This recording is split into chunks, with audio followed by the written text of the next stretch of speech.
लाल सागर में हुती की विध्वंसक ड्रोन वर्षा। रेड सी में हुती का अब तक का सबसे बड़ा हमला हुआ है। हुती के 37 ड्रोन हमलों से रेड सी में हड़कंप। रेड सी में अमेरिका और यूके के जहाजों को हुती ने टारगेट किया है। अमेरिकी गठबंधन ने 28 ड्रोन मार गिराने का दावा किया है। देखिए 37 ड्रोन हमले हुती अगर यूएस और यूके दोनों को हेड ऑन ले रहा है, अगर उन दोनों के शिप्स को, वेसल्स को टारगेट कर रहा है, तो आप समझिए हुती की बैकिंग क्या होगी। 28 ड्रोन अमेरिका का अलायंस कह रहा है कि हमने मार गिराया। 37 हमले हुए, यानी 9 ड्रोन जरूर अपने टारगेट तक पहुंचे या नुकसान पहुंचाया उन्होंने। इस बीच एक और बड़ी खबर, हुती का अमेरिका पर बहुत बड़ा हमला। प्रोपेल फॉर्च्यून जहाज पर विध्वंसक अटैक किया हुती ने। रेड सी में अमेरिकी जहाज पर दर्जनों ड्रोन से हमला हुआ है। प्रोपेल फॉर्च्यून शिप में भारी नुकसान का दावा है। हुती सैन्य प्रवक्ता याहया सारी ने यह बड़ा दावा किया है। तो हुती का महाविध्वंस, रेड सी में हड़कंप कैसे, आइए आपको बताते हैं। लाल सागर में हुती का अब तक का सबसे बड़ा हमला। हुती ने एक साथ 37 ड्रोन से अटैक किया है। अमेरिकी जहाज प्रोपेल फॉर्च्यून पर दर्जनों ड्रोन से विध्वंसक अटैक किया है। अमेरिकी जहाज पर एंटी शिप मिसाइल से टारगेट किया। यूएस यूके के वॉरशिप ने जोरदार पलटवार भी किया, ऐसा नहीं कि वो खड़े रहे।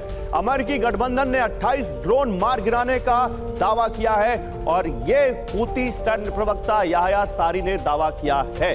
तो ये एक और, अभी अमेरिका की हम बात कर रहे थे, आप जरा ब्रिटिश रॉयल नेवी को जो झटका लगा है वो देख लीजिए आप। ब्रिटिश रॉयल नेवी को बहुत बड़ा झटका। ब्रिटिश एयरक्राफ्ट कैरियर में आग लगी है। एचएमएस क्वीन एलिजाबेथ में आग लगने से हड़कंप मच गया है। नेटो वॉर ड्रिल के दौरान क्वीन एलिजाबेथ में आई थी खराबी। ब्रिटिश रॉयल नेवी को एक बहुत बड़ा झटका, ब्रिटिश एयरक्राफ्ट कैरियर में आग लगी तो वॉरशिप में आग, समझ रहे हैं आप। रॉयल नेवी में हड़कंप मच गया। हुती के हमलों के बीच रॉयल नेवी को बहुत बड़ा झटका लगा है। ब्रिटेन के फ्लैगशिप एयरक्राफ्ट कैरियर में आग लगी। आग की चपेट में 3 पाउंड बिलियन कीमती एचएमएस क्वीन एलिजाबेथ आ गया।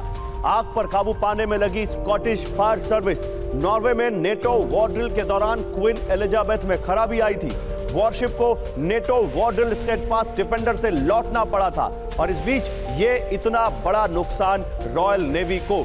और अब एक और खबर इसी से जुड़ी हुई, वो भी देख लीजिए, फिर अपने गेस्ट के पास जाएंगे। हुती पर ब्रिटेन का विध्वंसक पलटवार।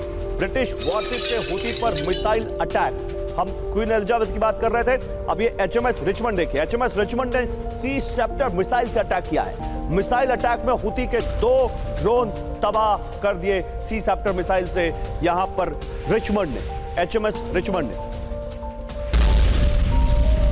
तो हुती पर ब्रिटेन का विध्वंसक प्रहार। हुती के हमलों का रॉयल नेवी दे रही है विध्वंसक जवाब। अमेरिका के साथ मिलकर हुती के हमलों को नाकाम किया उन्होंने। ब्रिटिश वॉरशिप एचएमएस रिचमंड ने हुती के ड्रोन मार गिराए। घातक सी सेप्टर मिसाइल से हुती के 2 ड्रोन तबाह कर दिए। रेड सी में ब्रिटेन के जहाजों पर हुती कई हमले कर चुका है। 18 फरवरी को हुती हमले में ब्रिटिश जहाज रूबीमार रेड सी में डूब गया था। अब बताइए जनरल सिन्हा, कौन किस पर भारी पड़ रहा है? एक तरफ इतने सारे देशों की सेना और एक तरफ एक प्रॉक्सी संगठन जो केवल एक देश की केवल एक बैकिंग के आधार पर यूएस और यूके जैसी सुपर पावर्स को हेड ऑन ले रहा है। कैसे देखते हैं आप इसको? जय हिंद गौरव। जय हिंद सर। देखिए, जो हुती है most active part of axis of resistance जब हम कहते हैं, जिसमें हिजबुल्लाह भी शामिल है, हुती शामिल है, हमास तो है ही है, उसके बाद उसके प्रॉक्सीज हैं। It is most effective.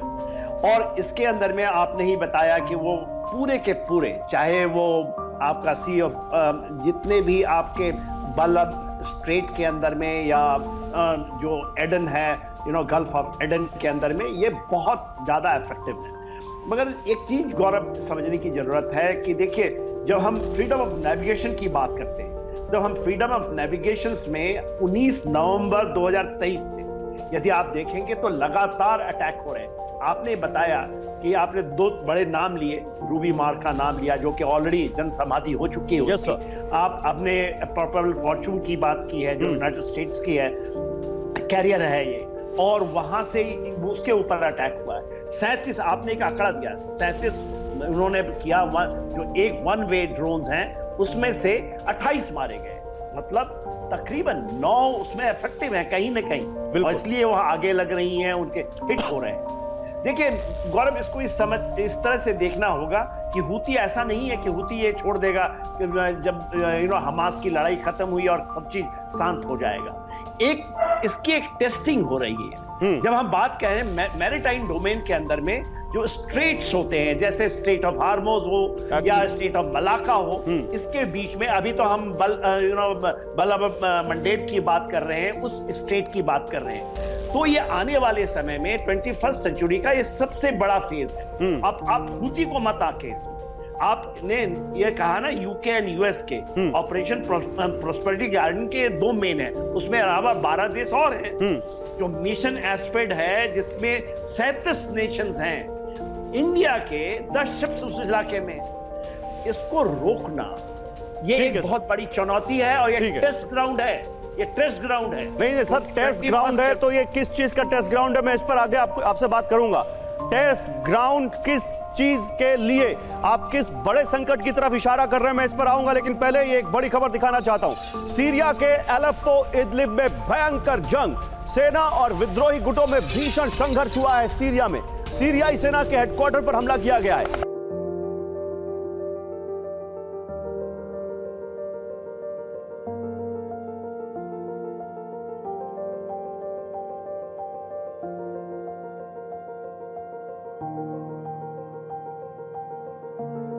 दक्षिण लेबनान में इजरायल का विध्वंस, हिजबुल्लाह के ठिकानों पर एयर स्ट्राइक हुई है। एक घर में हुई 5 लोगों की मौत।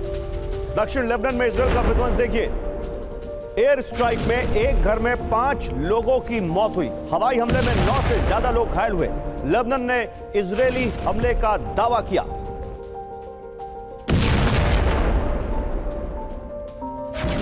और लेबनान में इजरायल का बहुत बड़ा हमला। अभी हमने आपको एक हमला दिखाया, आप दूसरा हमला देखिए। हिजबुल्लाह के बेस पर आईडीएफ का महाविध्वंस, हिजबुल्लाह हेडक्वार्टर को धमाके में उड़ाया, हिजबुल्लाह का मिलिट्री सेंटर तबाह कर दिया। दक्षिण लेबनान में इजरायली हमलों से हाहाकार मचा हुआ है। तो आईडीएफ हमास में, गाजा में हमास को निशाना बना रही है और इधर लेबनान में हिजबुल्लाह को भी लगातार टारगेट पे लिए हुए। तीनों खबरें आपको दिखाते हैं, 3 बड़ी खबरें एक साथ आपको दिखाते हैं किस तरह से यह युद्ध सीरिया से लेकर लेबनान तक फैला हुआ है। सीरिया में सेना के हेडक्वार्टर पर हमला हुआ है, 60 आतंकियों को मारने का दावा किया गया। एक घर में 5 लोगों की मौत हो गई। लेबनान में जब आईडीएफ ने अटैक किया, एयर स्ट्राइक की, और दक्षिण लेबनान में तो उन्होंने हिजबुल्लाह का हेडक्वार्टर और मिलिट्री सेंटर दोनों को टारगेट किया।